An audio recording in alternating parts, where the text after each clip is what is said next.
Ao longo da história, relatos de fugas de presídio são apresentados como eventos comuns. Muitas pessoas condenadas a passar anos em prisões de segurança máxima foram capazes de elaborar planos e improvisar métodos absurdos de escapatória, desafiando as autoridades pelo alto teor criativo. Reunimos algumas das mais impressionantes fugas da história.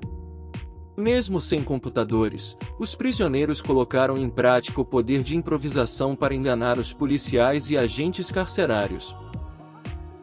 Considerada por muitos como a fuga mais impressionante de todos os tempos, o Projeto Mirabolante aconteceu em 1962.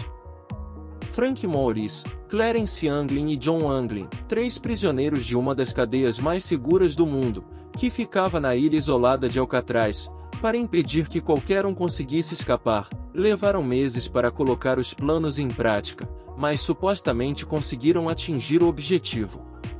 Os encarcerados roubaram colheres e lâminas de serra e passaram mais de meio ano ampliando os dutos de ventilação de suas celas enquanto Maurice tocava acordeão para abafar os sons da escavação. Eles improvisaram um motor de aspirador de pó para criar uma britadeira primitiva. Com ela, conseguiram deixar os tubos da ventilação mais largos e, dessa forma, conseguiram chegar ao lado externo da prisão. Os guardas só foram perceber a fuga na manhã seguinte, quando encontraram cabeças feitas com sabonetes para enganar quem passasse pela cela. A gangue contaria com a escapatória de um quarto integrante, o ladrão de carros Allen West, mas ele acabou ficando preso na grade de seu duto de ventilação no último instante, quando já via a luz do sol do outro lado. Os rumores apontam para a fuga da ilha por botes improvisados pelos próprios prisioneiros, mas na verdade isso nunca foi confirmado. O governo norte-americano arquivou o caso e considerou os 3 como mortos. Apesar disso, os corpos nunca foram encontrados, o que explica o fato de muitos terem certeza de que a fuga foi concretizada. Pascal Payet, o francês das 3 fugas iguais.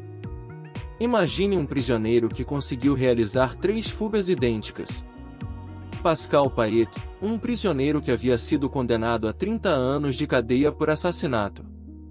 Em outubro de 2001, um helicóptero sequestrado aproximou-se da prisão de Luynes, no sudeste da França, e levou Payet. Pouco tempo depois ele foi recapturado. 2 anos mais tarde, na mesma prisão, ele realizou o mesmo procedimento para fugir.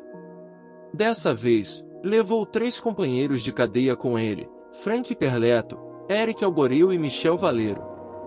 Depois de ser recapturado, foi condenado a mais 7 anos de prisão, devido aos planos para escapar e também por facilitar a fuga de seus colegas. Em 2007, Payet voltou a agir. Na prisão de Grace, um helicóptero com 4 homens mascarados chegou para levar o condenado. Eles, novamente, sequestraram um helicóptero para a ação. Alguns meses depois da fuga, Pascal Payet foi encontrado na Espanha. Atualmente, já são 4 anos sem tentativas de fuga.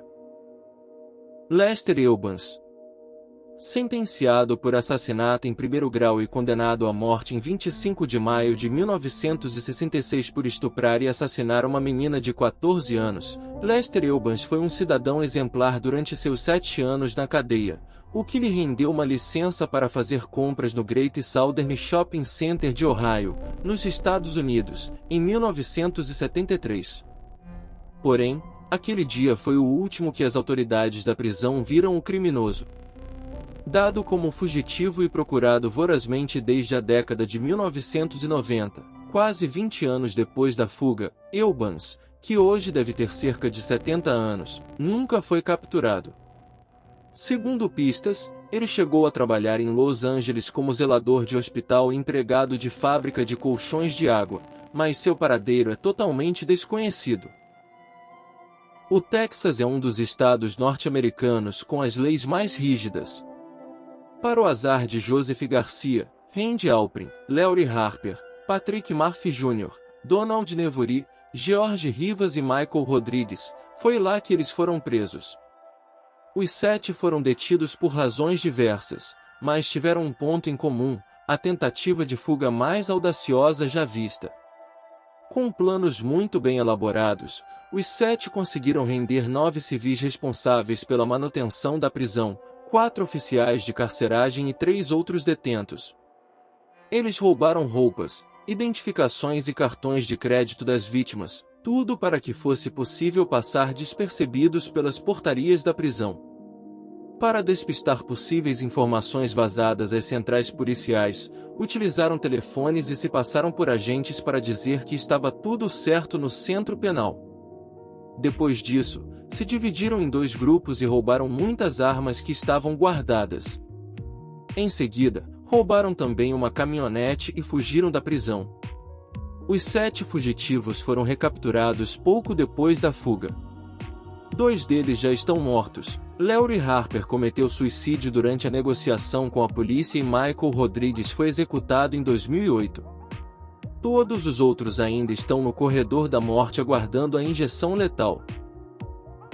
Richard Lee McNair, responsável por arquitetar um dos mais estranhos planos de fuga já relatados, condenado a 2 prisões perpétuas e 30 anos, tentou escapar da penitenciária estadual de Dakota do Norte pela primeira vez em 1992 pelos tubos de ventilação, mas foi recapturado em 1993. No entanto, esse feito estaria longe de se comparar com o realizado em sua fuga efetiva. Em 5 de abril de 2006, McNair construiu um compartimento improvisado completo com um tubo de respiração e o usou para se trancar em uma mala postal que seria levada para um armazém fora da penitenciária em Pollock, na Louisiana.